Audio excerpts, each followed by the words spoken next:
So we took a look at 5 heroes that we wanted to show up in Star Wars Battlefront 2, a game which has been just immensely improved upon since its launch. It's become fantastic, and it's definitely worth playing now. It's one of the best PS4 games. It's one of our favorites. I mean, we spend so much time playing it. And Nate, you're here with me today. We're taking a look at the villains that we want to oppose the heroes we already came up with. How about you just jump on in and get us started? I will. So our first one on the list is actually a character from Rebels. It is Grand Admiral Thrawn. And actually, I want to point out something. In Timothy Zahn's original Thrawn trilogy prior to the Disney acquisition, he had shown up. So he was actually a Legends character that became canon. So he's extra special. You're extra special for knowing that information. There's a lot of legacy to Thrawn. There's a lot to live up to, and thankfully they've gotten Timothy Zahn back to actually help with his writing. But nevertheless, cool character. We both loved him in Rebels. He's got a lot of abilities. He's got hand-to-hand fighting abilities, which are pretty impressive, honestly. Yeah, I think this character could be... Well, he's obviously a blaster character. Yeah. And then one of his abilities, I think, could be like a buff or something. And then also, like you said, there's like a hand-to-hand ability or something. And I wonder if you'd want that to be an ability, or if you would just want it to be like a buffed melee, or how you would do it. Because he does have a unique fighting style specific to him. And he even studied the limitations of like what the Empire taught in the academies, so that he was able to fight differently. So, like, he has a lot of experience that some of these other Imperial officers and even heroes and villains don't have. I don't know the extent of his fighting ability, like, if it matches something like the complexity of Terras Kasi or not, but I do know that it is very lethal. Yeah, I mean, even in the show Rebels, he took down characters like Agent Kallus, and he even stood his ground against, like, Ezra, who's an actual Jedi. Yeah. So I know, it's pretty impressive, and he's also a master strategist, so that buff move would certainly be something that wouldn't be out of place for him. Right.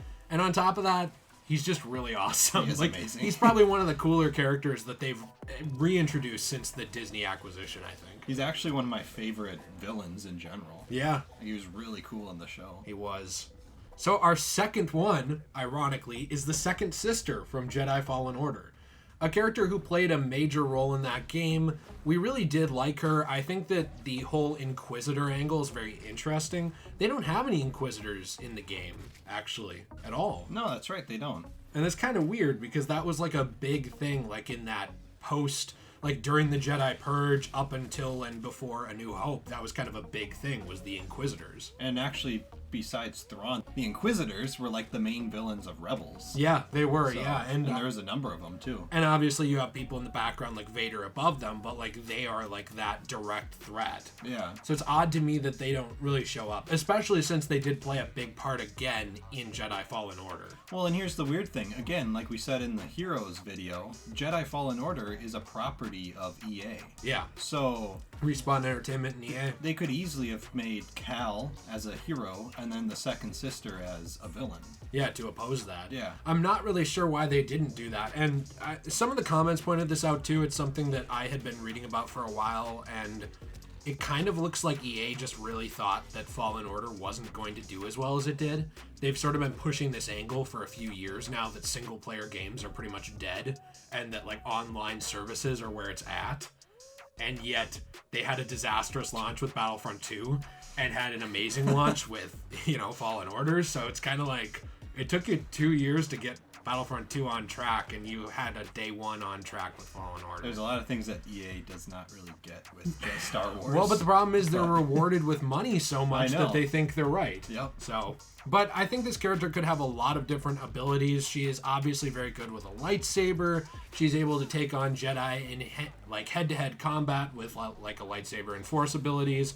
Pretty much anything a Sith can do, the second sister can do. Maybe not quite as powerful because she's not a Sith Lord, but she is someone trained in the dark side of the Force. Yeah. So hopefully we'll see that sometime in the future, but that'd be cool. Fingers crossed. Or we could just get in our BB-8. I'm thinking BB-8. Yeah, BB-8.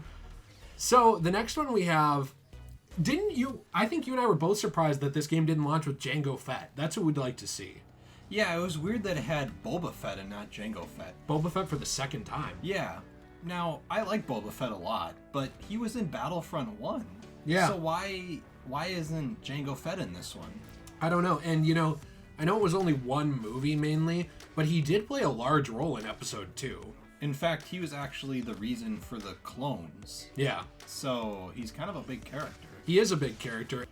Yeah, and he has like the dual pistols. Yeah. There's a lot you could do with that. His sound effects are insane, like in the movies. So like you could, from a sound design aspect, really make him stand out. His armor is unique. I mean, it's like Boba Fett's armor, but it's kind of shinier. Yeah, it's way shinier. I honestly think it looks better. It's like I like the Jango Fett design more than Boba. Same. And you could have like his flamethrower too. Yeah, he's got the close range flamethrower, which would be different than Boba Fett's version of it, obviously, because you could have a more sustained blast like he does in episode 2. You could actually even do the cable ability.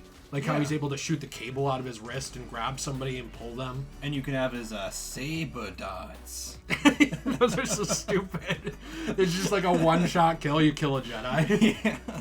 There is a lot you could do with him. And I think you could even find a way to make his jetpack run a little differently. Like, if you just like tweak this, you already have the base of this character in Boba Fett. Yeah. So you change how that... recolor it. Yeah, you recolor it, change how that jetpack flies. Obviously, you'd have to swap around the abilities, and then you'd change animations to add in the 2 blasters. Right. So there is different stuff here, but it's like they already have a skeleton of a version of this character that could work, and yet he's nowhere to be found. Yeah, it's kind of weird. It's really weird.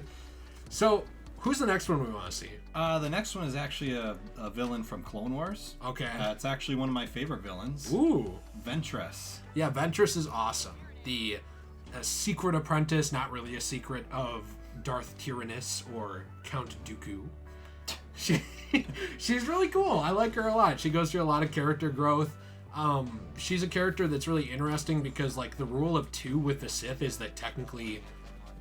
like a below Sith, like, the apprentice should not have an apprentice. Yeah. But she was trained differently, so she is like tolerated by Darth Sidious for quite a while before that sort of goes off the rails. It's a unique character, uses 2 lightsabers, so that's a different fighting style right there. The closest we have to that's probably Grievous, I guess. Grievous, or maybe, well, not in the game, but Ahsoka later on uses 2. Yeah, so like in game though, the closest we would have to this, I guess, is Grievous. And Asajj Ventress fights differently than Grievous by a lot.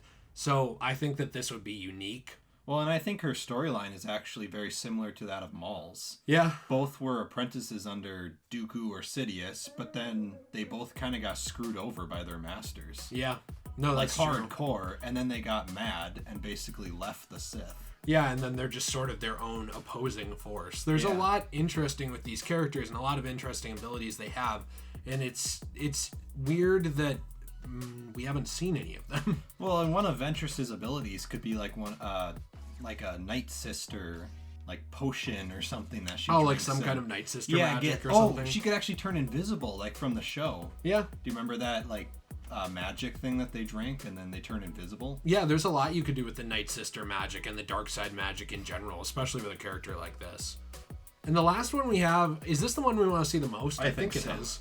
It's Savage Opress, a character with, to me, probably the dumbest name in the villain side of anything, because it's just savage and oppression, and it's changed. But he's really cool. Darth Maul's brother. He has a lot of unique stuff about him. At first he used, that like blessed or cursed or whatever you want to call it, magic spear. Yeah. Which it's cool, but I think we both want the version of him with the double-bladed lightsaber. It's just more cool. I don't know how to describe it other than that. If you want to go unique, you could certainly have the staff or the spear. I think his lightsaber would be cooler. Yeah, I do too. I would take him either way, but I think he should have the double-bladed lightsaber. And he fights a little differently than Maul too. Like, he is very aggressive, and he's a lot bigger. Yeah, he's a lot bigger. And you pointed out you could have a buff with him to sort of like go into rage mode like he has. Like have his attacks have more power. More power, maybe they break take through less damage and... Yeah. Well, because even in the show, he's given armor that actually allows him to deflect blaster shots. Yeah, he actually takes like a lot of punishment in the show and is able to keep walking. Yeah. So he could sort of be a tank-like character, a little bit like Vader, actually, but with a more maybe aggressive fighting style. You'd have to mess with the balancing in order to get that right, but there is a lot you could do with him. And I can't imagine like how fun it would be to do the team ups of like with like Maul and Savage. Yeah, it's kind of like there's a lot of characters like that in game now, where it's like you and I will play as like Chewie and Han, or we'll play as Obi-Wan and Anakin. Yeah, you know, or sometimes I mean there's not as many on the villain side, but we'll play as like I guess Vader and Kylo. There's a lot of different things you could do with these ideas, and I hope that at some point, you know, as this game continues to develop, we get to see some of them, or at the very least that they end up in Battlefront 3. Right. Well, and with Savage, a lot of it's pretty easy because all you have to do is take Maul, make him a little bigger, and paint him yellow. Yeah, and then you change some of his moves and stuff like that. But yeah, again, you already have a skeleton for it. So hey, let us know what you think in the comments down below. Do you like these ideas? Do you absolutely hate them? Let your hatred flow through you. We hope you enjoyed the video. Please subscribe if you did. Check out the other stuff we have on the channel, and we'll see you in the next one. Have a fantastic day. Stay awesome.